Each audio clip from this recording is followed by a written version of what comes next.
on le dit, et on le dira jamais assez, c'est mettre des mots sur les mots. Et ça permet d'avancer. Il y a un avant, un après.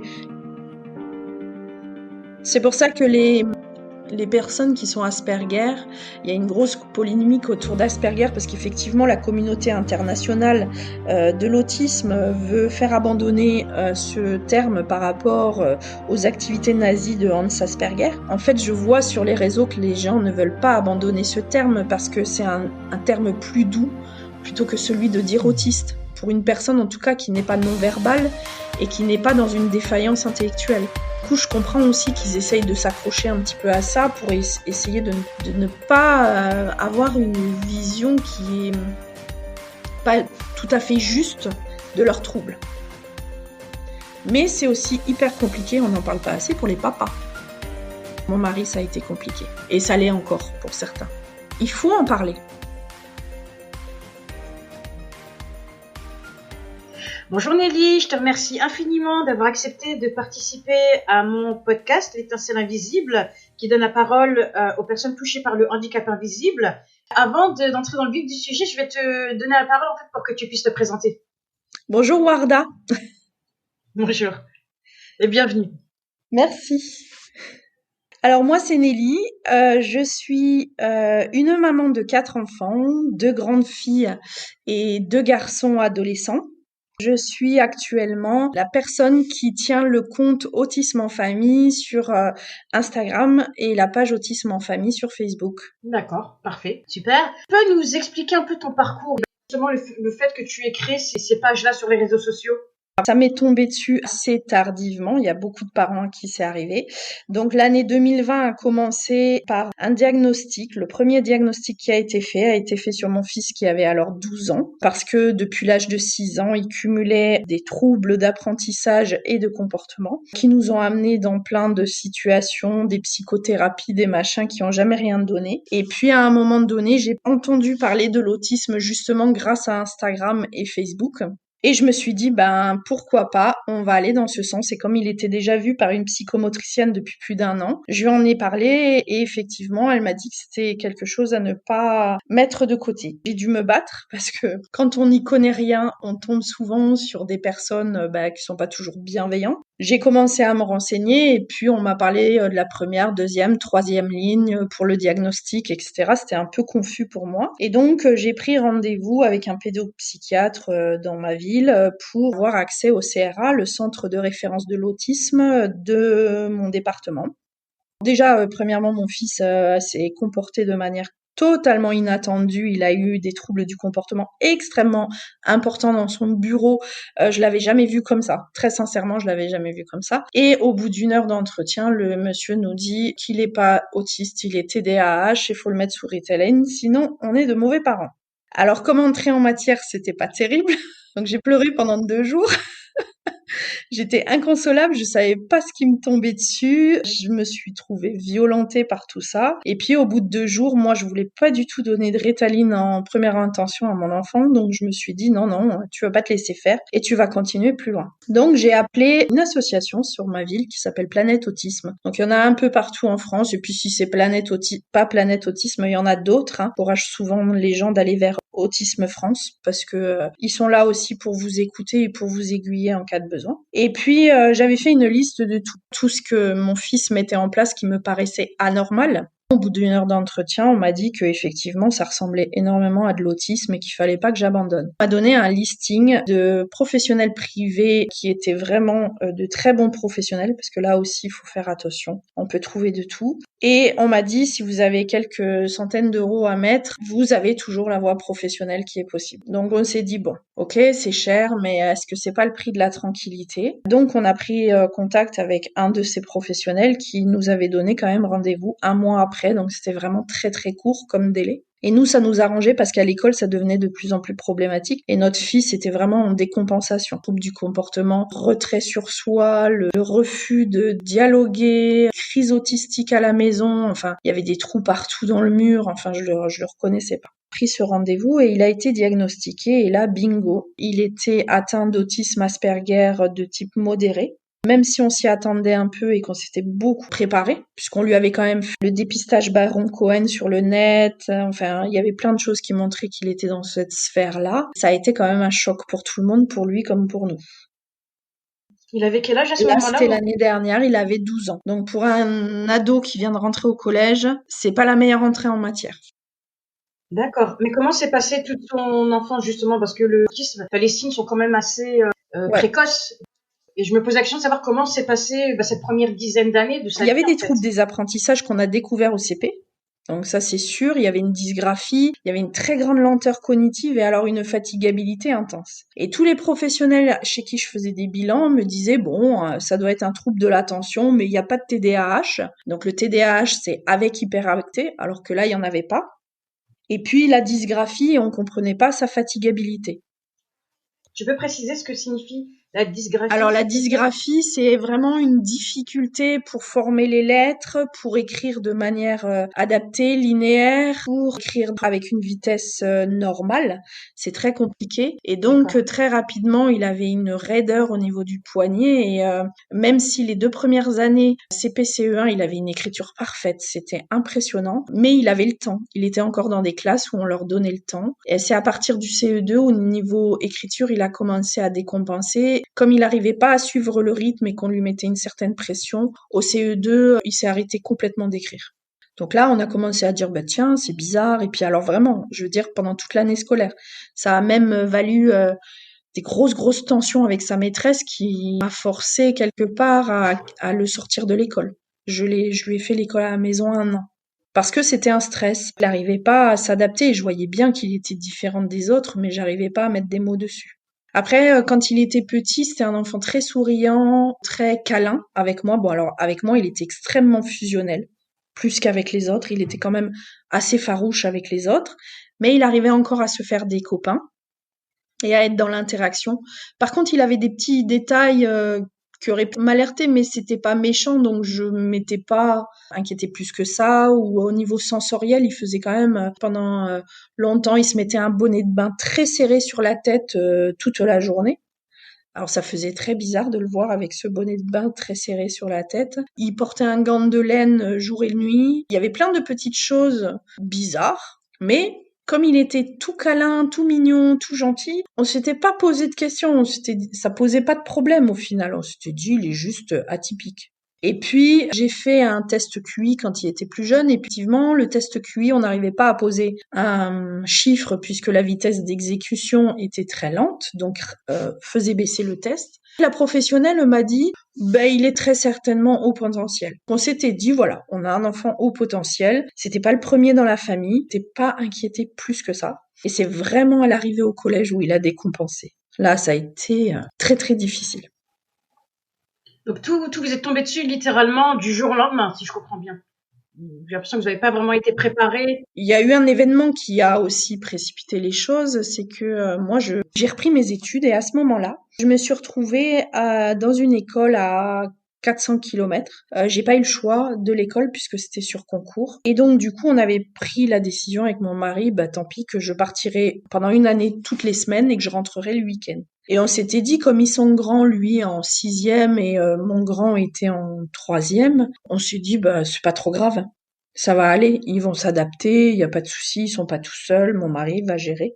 Il y aura de l'autonomie, etc. Et en fait, face à très peu d'autonomie finalement, eh bien mon fils a décompensé. Voilà, il s'est retrouvé un petit peu parachuté et là le manque de maman qui finalement a toujours été là, puisque j'ai toujours plus ou moins été à la maison, ça a créé un choc certainement chez lui qui fait qu'il a décompensé.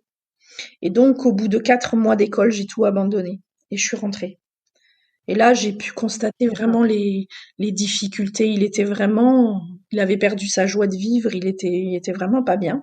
Et il supportait plus personne. Il y avait vraiment un repli sur soi très important. Et donc, du coup, avec sa psychomotricienne, on a vraiment cherché le moyen de l'aider et petit à petit, ça nous a amené vers l'autisme. Est-ce qu'aujourd'hui vous avez une reconnaissance MDPH? Oui, aujourd'hui on a une reconnaissance MDPH qui nous fait beaucoup de bien. D'accord. En ESS, je suis assez revendicatrice. Alors l'ESS, c'est l'équipe pédagogique qui se met en place chaque année pour des aménagements en milieu scolaire. Comme c'est gouvernemental parce que c'est par la MDPH, du coup, tout ce qu'on va mettre en place dans une ESS, ils sont obligés de le mettre en place. Alors que dans un PAP, un projet d'accompagnement personnalisé, c'est pas des obligations, c'est des recommandations. Ou en ESS, je travaille beaucoup sur les vrais besoins de mon fils en classe. Et avec les professionnels, on se met vraiment d'accord pour arriver à mettre en place des choses vraiment adaptées pour l'aider à s'adapter. Justement, en termes de prise en charge par des professionnels, où en êtes-vous à ce stade? Est-ce que vous avez comblé les besoins de votre enfant? Vous avez pu avoir accès aux professionnels dont il avait On besoin? est dans un département compliqué, je suis dans le Lot-et-Garonne. On a une association formidable qui s'appelle donc Planète Autisme qui fait des prises en charge pluridisciplinaires de très grande qualité. Et en fait, on a dû créer un collectif de parents parce qu'on est 100 familles sur liste d'attente. On a bien un hôpital psychiatrique à côté qui essaye de faire des prises en charge, mais qui pour nous, les parents, nous semble inadapté. Donc, c'est pas notre demande. Moi, j'ai fait le choix personnel et puis j'ai fait aussi le choix d'arrêter, en fait, de ne pas travailler pour ça, d'avoir des professionnels hors département, mais des professionnels de mon choix du coup. Comme je n'ai pas de place à Planète Autisme, psychologue TSA sur la Gironde et j'ai une psychomotricienne sur le Tarn-et-Garonne. C'est vrai que c'est des professionnels de très grande qualité qui me permettent quand même d'avoir un vrai suivi. Alors, celle de la Gironde, depuis le confinement, de toute façon, on est en visio, donc ça me pose pas trop de problèmes. Et puis finalement, il a fini par s'adapter. Alors, c'est pas toujours évident, hein. Il y a des enfants avec TSA qui peuvent pas s'adapter aux visio et donc, du coup, ça peut devenir compliqué. Moi, en tout cas, pour le moment, ça se passe bien. Et la psychomotricienne, pour moi, elle est à 45 minutes. Mais bon, et, comme il a des comorbidités au niveau moteur, c'est-à-dire il a un grand problème au niveau des jambes, une grande instabilité des jambes. Du coup, il est suivi aussi et il a de la kiné. Donc, en plus des prises en charge comportementales. D'accord, d'accord. Tu parlais il y a quelques minutes de l'impact que ça avait eu sur ta vie professionnelle. Avant de revenir là-dessus, je voulais savoir si justement tu avais pu prétendre à une aide de la MDPH à nouveau pour le fait que tu aies dû un peu stopper ton activité professionnelle. Je parle notamment de la JPP. L'allocation journalière de présence parentale vous est attribuée sous condition. Pour en bénéficier, vous devez avoir un enfant à charge qui a besoin d'une présence soutenue et de soins contraignants suite à une maladie ou à un handicap. La JPP est une allocation journalière versée pour chaque jour passé auprès de votre enfant dans la limite de 22 jours par mois pour une période de 3 ans maximum. Alors moi, je rentre pas dans ce cadre parce que j'étais mère au foyer pendant 15 ans, j'ai fait énormément d'associatifs bénévoles et donc du coup, ça a été moi mon choix pour m'occuper des enfants justement. Alors j'ai un mari qui travaille, c'est la grâce que j'ai, donc ça me permet de pouvoir faire ça. C'est vrai que du coup, l'année dernière, j'ai repris des études et j'aurais vraiment aimé avoir un emploi dans le cadre de ces études qui pour moi sont vraiment des études que j'ai aimées et qui est un travail passionnant, mais comme c'est en milieu hospitalier, les horaires sont absolument pas adaptés. Donc du coup, j'ai fait le choix finalement de rester dans l'associatif. Et dans l'associatif, en fait, pour l'instant, je me permets de proposer juste un panel d'activités de soutien familial dans plusieurs causes, donc dans la cause du deuil parental, dans la cause de l'autisme et j'espère dans la cause aussi des aidants familiaux. Pour moi, c'est hyper important de mener à bien ces projets. Peut-être par la suite me permettront d'être libérale et de proposer justement une activité libérale qui, du coup, moi, me permette aussi d'être présente pour mon fils dans les horaires où il a besoin d'être accompagné. D'accord. Et si on parle de l'impact justement du handicap de ton fils, que ce soit sur la vie personnelle, familiale, qu'est-ce que tu dirais exactement? Alors l'impact, il est forcément fort déjà dans la famille elle-même, c'est-à-dire nous, notre couple, mes autres enfants, puisqu'ils sont 4. L'impact a été plus fort avant diagnostic, forcément. Parce que tant qu'on ne sait pas, On pense que c'est l'enfant, c'est la faute de l'enfant, et du coup, tout le monde se tire un peu dans les pattes, et ça a été quand même des tensions familiales pendant plusieurs années, puisque j'ai quand même 2 enfants en situation d'autisme. En tout cas, le diagnostic de mes enfants et la prise en charge de mes enfants nous ont amenés à penser que moi aussi j'étais concernée. Forcément, puisque chacun a des besoins bien particuliers, tant qu'on les définit pas et qu'on le sait pas, eh ben il y a des troubles, il y a des comportements, des interactions sociales, etc. Et donc ça a été compliqué pendant des années. Aujourd'hui, depuis le diagnostic, et c'est pour ça que j'encourage vraiment les gens au diagnostic, on le dit, hein, et on le dira jamais assez, c'est mettre des mots sur les mots, et ça permet d'avancer. Il y a un avant, un après qui peut paraître négatif, je peux le comprendre. Pour nous, on trouve que c'est positif parce que même si ça change pas grand-chose, même si ça rajoute des prises en charge, etc., mais ça rajoute du bien-être aussi parce que quelque part, on est suivi, on sait, on peut développer des stratégies, on peut faire plein de choses justement pour pallier à ces difficultés. Et moi, aujourd'hui, je peux dire que ma vie de famille est apaisée. Elle est apaisée, donc ça, c'est important. L'impact, il est encore fort vis-à-vis du regard des autres, c'est forcé, hein. Vous n'allez pas dire à tous les gens que vous croisez dans la rue, non, non, mais vous inquiétez pas, mes enfants sont autistes. Est-ce que tu peux m'expliquer pour quelles raisons, qu'est-ce qui te freine à justement à être transparente sur ce C'est sujet? quand même compliqué quand vous êtes jugé, et puis vous êtes très facilement jugé dans la société. On s'en rend pas compte, mais on est une société élitiste où c'est le plus fort, le plus beau, c'est toujours celui qui est plus qui va briller et qui va essayer de se démarquer des autres. Et les réseaux sociaux le démontrent, puisqu'on essaye toujours de montrer une facette très idyllique sur les réseaux sociaux. C'est quand même une ère du beau et de l'image qu'on est en train de vivre. Sauf que la réalité, elle est tout autre. Alors quand vous allez chez des gens ou que vous êtes dans la rue et que vous avez un enfant, des fois, moi, ça peut arriver que mon fils, il me dise un gros mot, il va y avoir un trouble du comportement, ben tout de suite, les gens, ils vous jugent. Ça les dépasse, ils comprennent pas. Et là, ben moi, j'ai fait le choix devant mes enfants de pas forcément dire qu'ils sont autistes, parce que c'est très péjoratif, malheureusement, encore. Mais quand ça peut prendre une certaine ampleur, oui, à un moment donné, je leur dis, je suis désolée, mais il est en situation de handicap. On est obligé. Bien sûr. Après, c'est vrai que le mot autiste, malheureusement, aujourd'hui, dans la société, elle n'a pas une connotation très positive. Mais moi, c'est ce que je fais également, utiliser des termes différents, atypiques, mais faire comprendre le contexte, quoi. C'est pour ça que les personnes qui sont Asperger, il y a une grosse polémique autour d'Asperger parce qu'effectivement la communauté internationale de l'autisme veut faire abandonner ce terme par rapport aux activités nazies de Hans Asperger. En fait, je vois sur les réseaux que les gens ne veulent pas abandonner ce terme parce que c'est un terme plus doux plutôt que celui de dire autiste, pour une personne en tout cas qui n'est pas non-verbale et qui n'est pas dans une défaillance intellectuelle. Du coup, je comprends aussi qu'ils essayent de s'accrocher un petit peu à ça pour essayer de ne pas avoir une vision qui est pas tout à fait juste de leurs troubles. Après, au niveau de l'impact, j'avais noté aussi l'autonomie défaillante. Alors ça, c'est important parce qu'effectivement, quand vous avez un enfant en situation d'autisme, vous avez un manque d'autonomie. Des choses banales, ils peuvent pas les faire. Donc, tu peux me donner un exemple? Par exemple, prendre une douche. Suivant le trouble sensoriel que ça va générer, un enfant en situation d'autisme peut très bien reculer et reculer et reculer le moment de la douche. Donc ça va être des moments où il faudra être derrière. Chez nous, la douche, elle est notée au tableau. Dans sa tête, il est pas sale. Dans sa tête, il essaie d'éviter un moment désagréable sensoriellement. Et donc, des petites choses comme ça font que il y a un manque d'autonomie. Aller, des fois, juste acheter une baguette de pain à 18 ans, ça devrait être normal pour une personne de 18 ans, mais il y en a d'autres, en tout cas, qui sont en situation d'autisme et qui ne peuvent pas le faire. Parce que ça lui demande une énergie considérable de parler à une personne inconnue. Donc voilà, toutes ces petites choses font que l'autonomie en est forcément impactée et que en tant que proche, en tant qu'aidant, que ce soit maman ou autre, on est obligé d'être derrière et accompagner. Parce qu'il y a que dans l'accompagnement qu'on arrive à petit aider l'autre à s'adapter et à arriver à le faire. Mais j'ai également eu d'autres exemples de personnes qui sont adultes, qui ont été diagnostiquées récemment et clairement aller faire les courses, c'est un calvaire, quoi.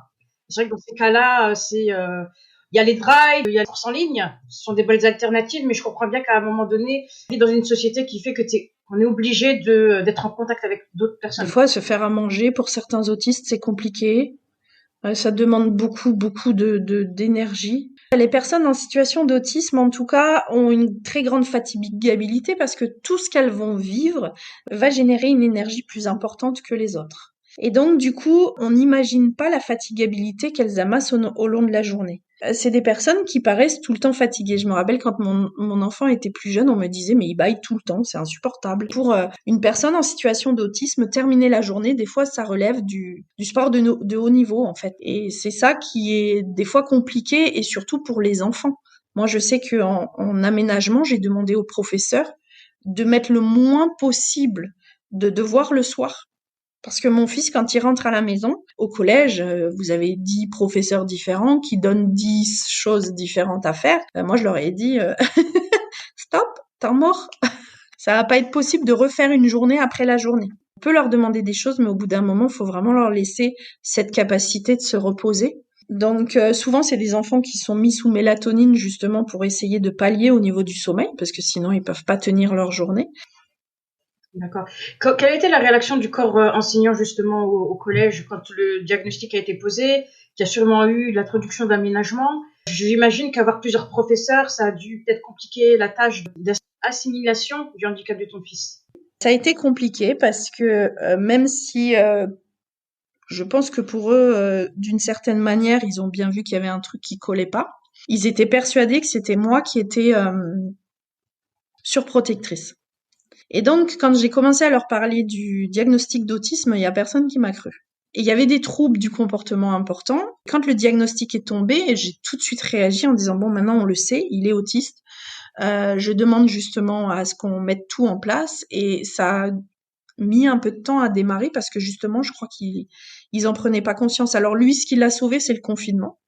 Puisque très rapidement, il y a eu le confinement, puisqu'il a été diagnostiqué en janvier et en mars, on a été confinés. Et ça a laissé justement le temps non seulement de prendre du recul, et il a changé de classe, donc d'autres professeurs. Donc ça a été un peu son salut pour lui, parce que du coup, on est reparti sur des bonnes bases. Et là, dans l'ensemble, franchement, ça se passe bien avec les professeurs. La professeure principale n'hésite pas à m'appeler le soir s'il y a un souci majeur. Les ESS se passent très bien. Il y a certains professeurs qui l'ont vraiment pris sous leur aile.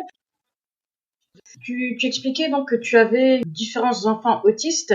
Oui, et ma question était de savoir comment toi tu t'es comporté en ayant un peu ces deux parallèles, c'est-à-dire est-ce que ton comportement à la pose du diagnostic de ton deuxième enfant a été différent qu'avec ton premier enfant? Alors c'était compliqué. Moi, pendant des années, face aux gros troubles du comportement, j'étais assez déprimée. Je comprenais pas pourquoi on n'avançait pas. Ça a fragilisé énormément notre couple. Mon mari pensait que c'était mon éducation qui faisait qu'ils étaient comme ça. Enfin, je vous laisse imaginer. Et j'étais très dure avec mes enfants. Je n'arrivais plus à les encourager. Ça a été vraiment compliqué pour moi. Aussi bien les deux que les quatre, parce que du coup j'étais au bout du rouleau, j'étais un peu en burn-out. Et à un moment donné, qui a commencé à me sortir le bec de l'eau, bien avant les diagnostics, hein. J'étais allée dans un cabinet de médecins et je suis tombée sur le magazine Psychologie avec des parents d'enfants ados qui disaient que étaient tout le temps au clash avec leurs enfants. Qui les avait sauvés, c'était la discipline positive. Ils ont donné les coordonnées de l'association Discipline Positive France et ils disaient qu'ils proposaient des formations aux parents. Donc là, ça a été une révélation déjà dans un premier temps pour nous parce que oui, on avait des troubles du comportement, mais on se rendait compte que nous aussi, on n'arrivait plus à encourager nos enfants, on n'arrivait plus à partager des moments positifs avec eux et qu'en fin de compte, on leur faisait entre guillemets aussi du mal quelque part. On va déjà commencer à changer nous et forcément, ça va désamorcer quelque chose. Donc, on s'est formé à la discipline positive. Moi, ça a été tellement une révélation que je me suis formée pour former d'autres parents après. Enfin, pour apporter cette discipline positive aux parents après. 2 ans après, on a eu les diagnostics et en fin de compte, je me rends compte que la discipline positive, même dans l'autisme, elle est très importante. Parce que c'est une politique d'encouragement. Ça veut pas dire de laxisme, hein.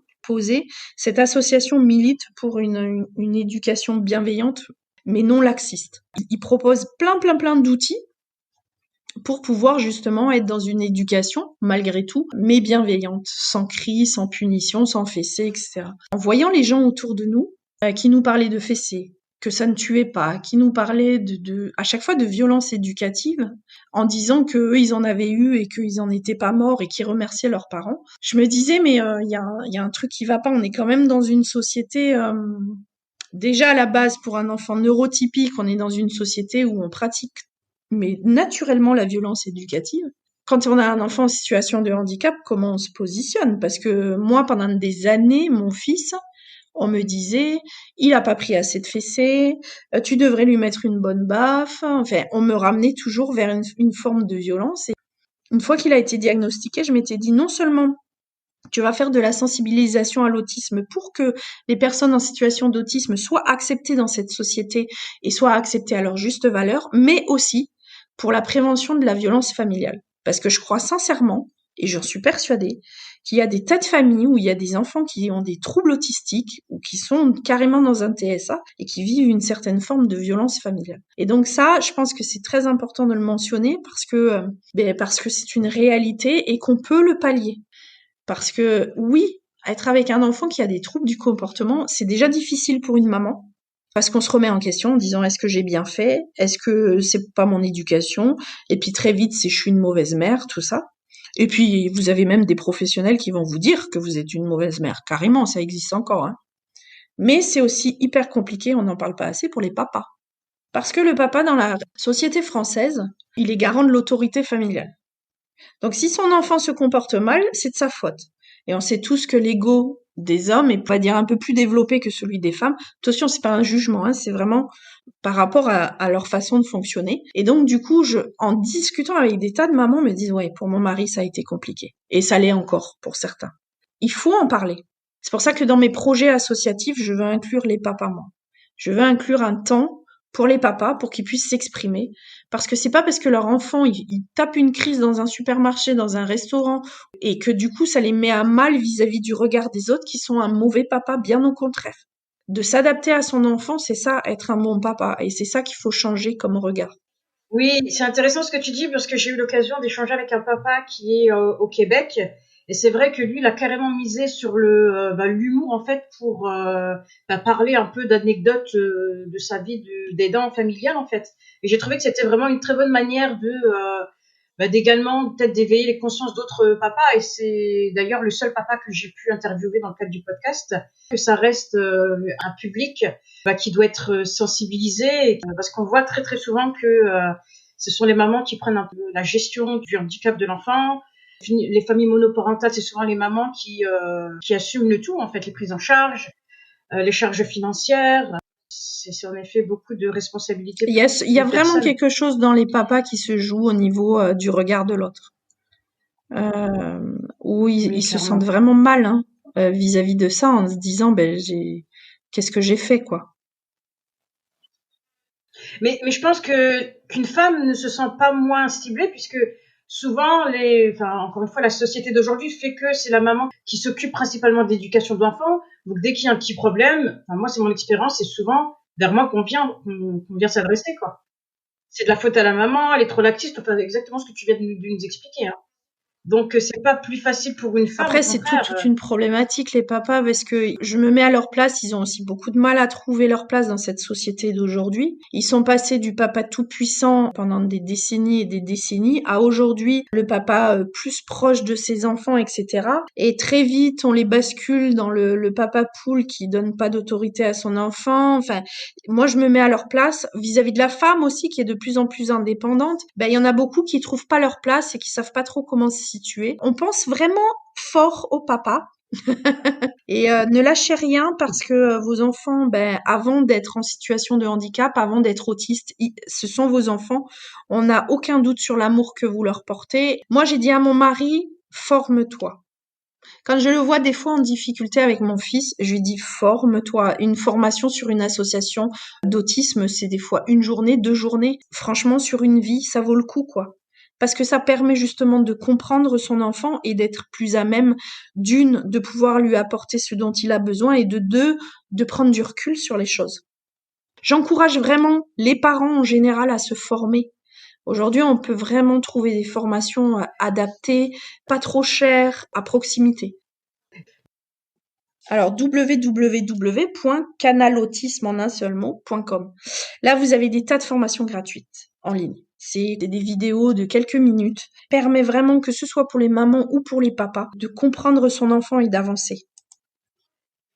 Je pense que la meilleure des formations, c'est également la pratique. Souvent, les papas, on voit que ça prend plus de temps pour assimiler. Le temps que, de toute façon, que les prises en charge soient mises en place, que l'enfant progresse, qu'il voit que ça marche. Tous ces éléments font que, au fur et à mesure, les papas s'impliquent de plus en plus. Donc, il faut en effet ne pas lâcher.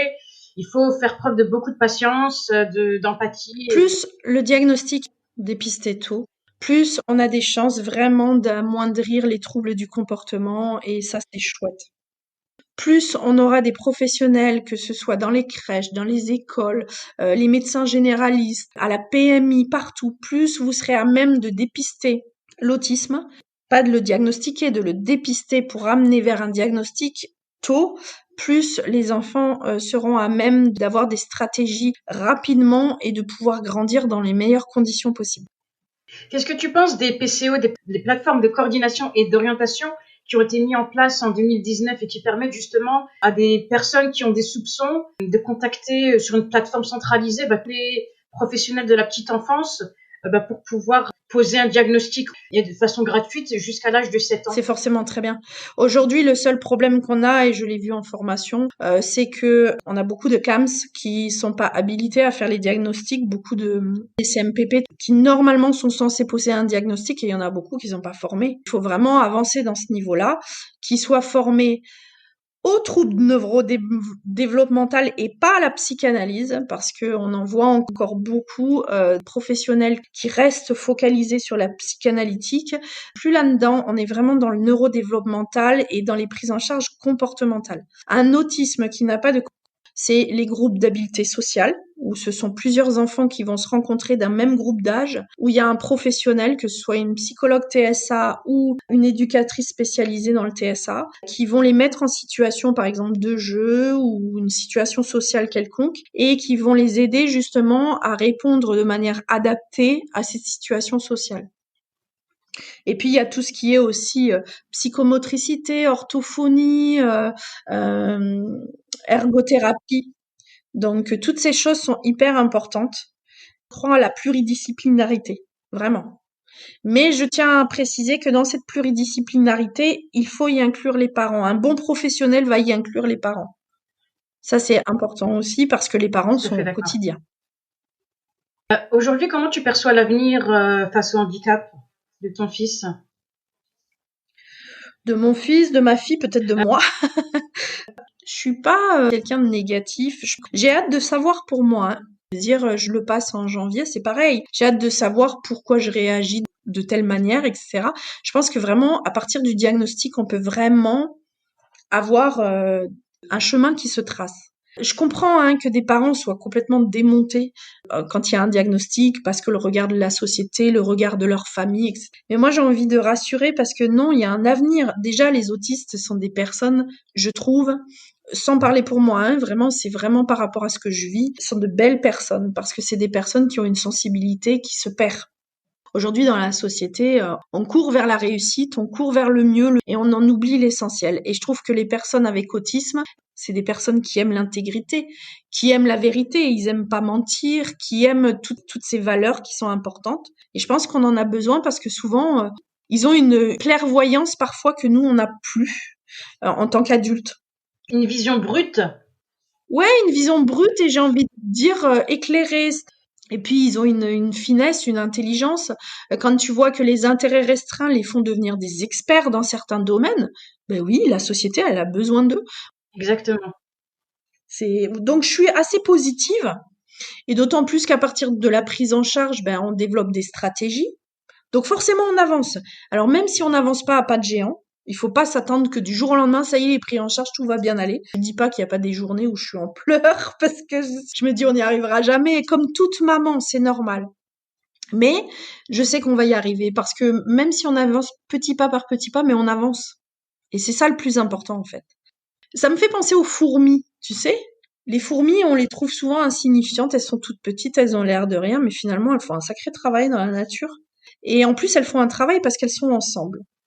Et ça me fait beaucoup penser à ça parce que je trouve que la communauté des parents autistes, je l'ai découverte dans ma région, je l'ai découverte sur les réseaux sociaux et je me dis waouh, il y a un vrai amour, il y a une vraie unité, il y a une vraie sensibilité, une vraie envie de bien faire, de bien avancer. Et franchement, j'ai très vu de parents en situation de handicap dans leur famille avec l'autisme négatif.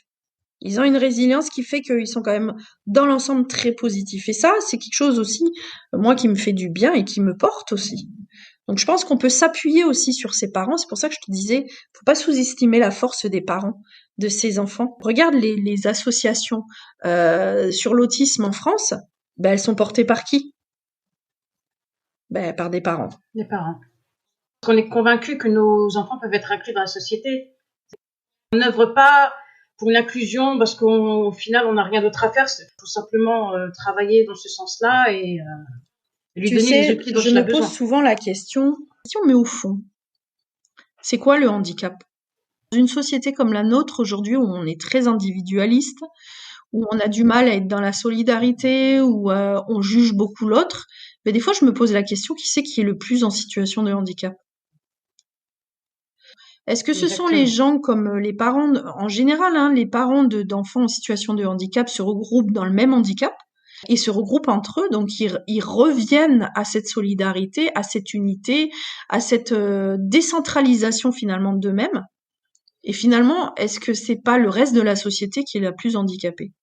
Je pense que la situation de fragilité qu'on vit actuellement démontre justement que c'est pas forcément les personnes en situation de handicap qui sont les plus à plaindre. C'est-à-dire qu'en fin de compte, on se rend compte qu'il y a une émergence des troubles psychiatriques, il y a une émergence de la violence familiale, il y a une émergence de la violence en général. On finit par un peu moins focaliser sur les personnes en situation de handicap. Regarde dans une classe. J'ai plein d'amis qui sont professeurs des écoles. Aujourd'hui, dans une classe, t'as un tiers des enfants qui sont en situation d'atypisme. Les TND, il y en a plein les classes. Hein. Les TND, c'est les troubles neurodéveloppementaux qui regroupent le TDAH, donc le trouble attentionnel avec ou sans hyperactivité, qui regroupe donc les troubles du spectre autistique et qui regroupe tous les 10. Plus on dépiste, plus on se rend compte qu'en fait, il y en a plein. D'ailleurs, ça me fait penser qu'en grandissant, je le dis souvent, je me souviens d'une ou deux personnes dans mon entourage scolaire qui étaient clairement atypiques, mais c'est vrai qu'à l'époque, on ne les avait pas du tout stigmatisés, on n'a pas donné de nom à leur manière d'être, ils étaient totalement inclus, on les acceptait tels qu'ils étaient. En fait. Et la société est différente aussi à l'époque. Hein. Tu décompensais à l'âge adulte quand même, hein, souvent. Hein. Soit elle avait la capacité de compenser au niveau scolaire. Bon, faut dire aussi qu'à l'époque, les parents, la plupart, hein, c'était tu marches droit, sinon c'était quand même une éducation différente. T'avais pas trop le choix. Toi, c'était l'idiot du village. Quand le trouble était trop important, moi je me rappelle, dans toutes les classes où j'ai été, il y avait toujours un idiot du village. C'est terrible hein, de dire ça, mais quelque part on l'embêtait pas. On savait qu'il était comme ça, on lui donnait cette qualification et je me rappelle très bien, on l'embêtait pas plus que ça. Bon, il y avait toujours des petits idiots qui étaient là pour l'embêter, mais quand on voit aujourd'hui le harcèlement scolaire, c'est bien pire. Hein.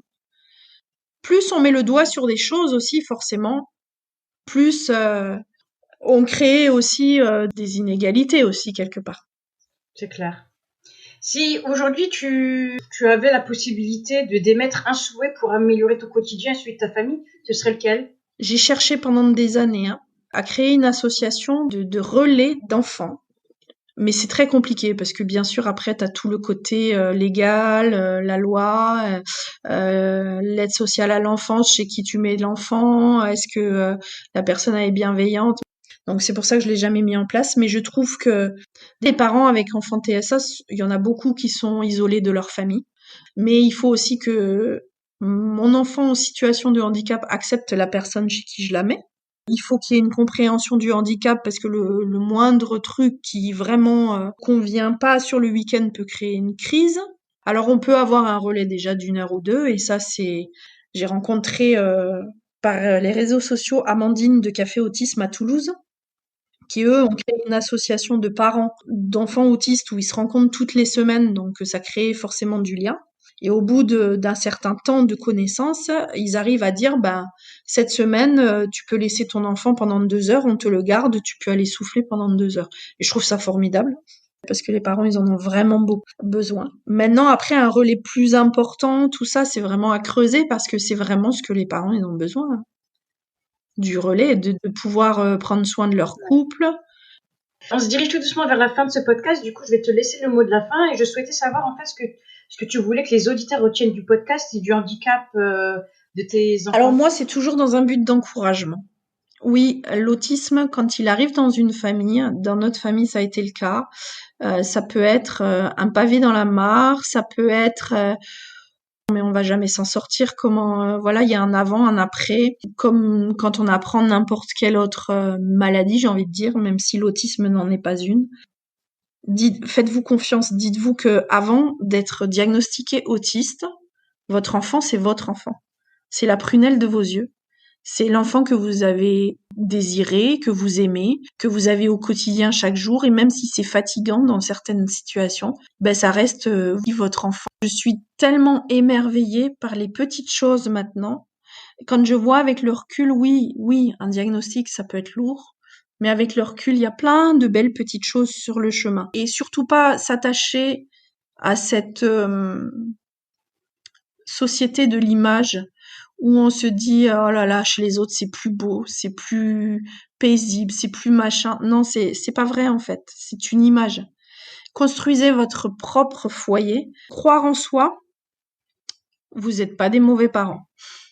Vous avez pas raté quelque chose quelque part, vous avez pas le ciel qui vous est tombé sur la tête, vous êtes pas maudit. Enfin, toutes ces choses, faut les chasser parce que je crois vraiment que l'autisme, le handicap en général, même si c'est difficile à vivre, on a toujours de très belles choses. Il y a toujours des forces et des faiblesses dans une vie. Et c'est bon de s'appuyer sur ses forces. Et moi, je me dis toujours, ce qui te tue pas te rend plus fort. Et voilà. Et donc, aujourd'hui, je suis fière de mes enfants.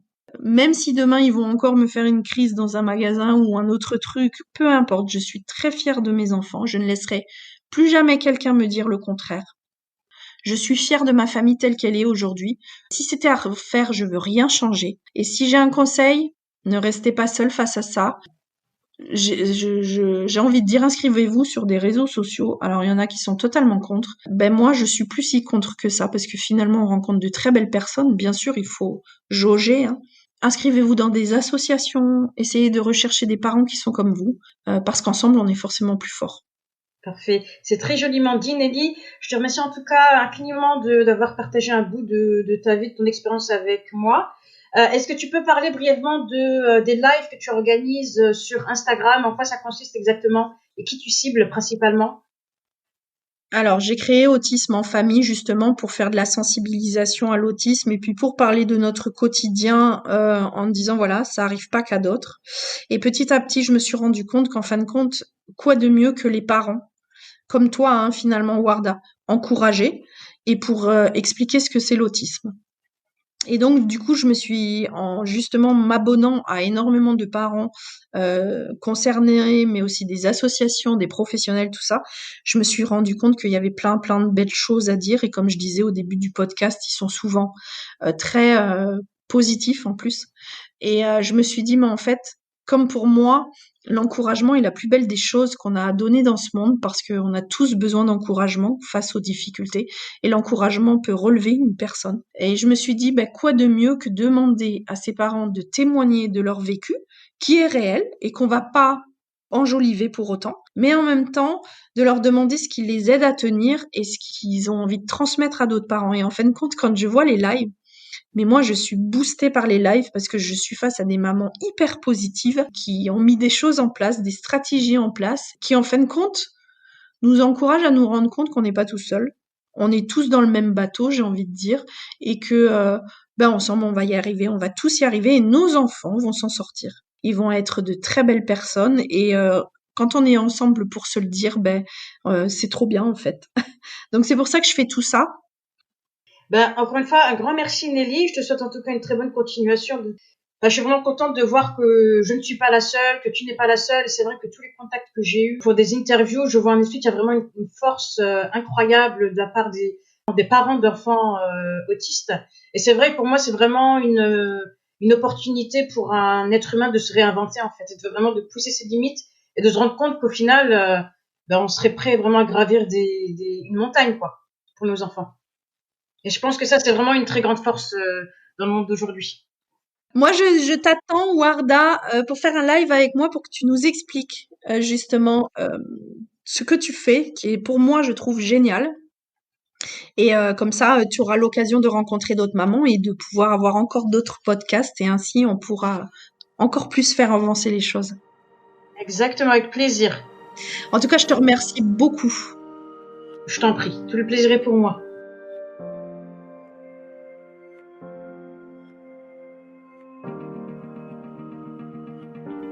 Cet épisode a été enregistré fin 2020. Nelly a depuis modifié le nom de son compte sur Instagram et Facebook. Désormais, vous pouvez la trouver sous le pseudonyme Les Couleurs de nos vies, les_couleurs_de_nos_vie. Je vous remercie infiniment d'avoir écouté un épisode de l'Étincelle invisible. J'espère que vous avez apprécié son contenu et que vous avez pu en tirer quelque chose de bénéfique pour vous ou une tierce personne. Si vous souhaitez me soutenir dans la sensibilisation autour du handicap invisible et plus précisément du spectre autistique, n'hésitez pas à vous abonner et à partager ce podcast. Vous pouvez également me suivre sur Instagram et Facebook sous le pseudonyme L'Étincelle invisible, tout attaché. Car je reste convaincue que seul on va plus vite, mais ensemble on va plus loin.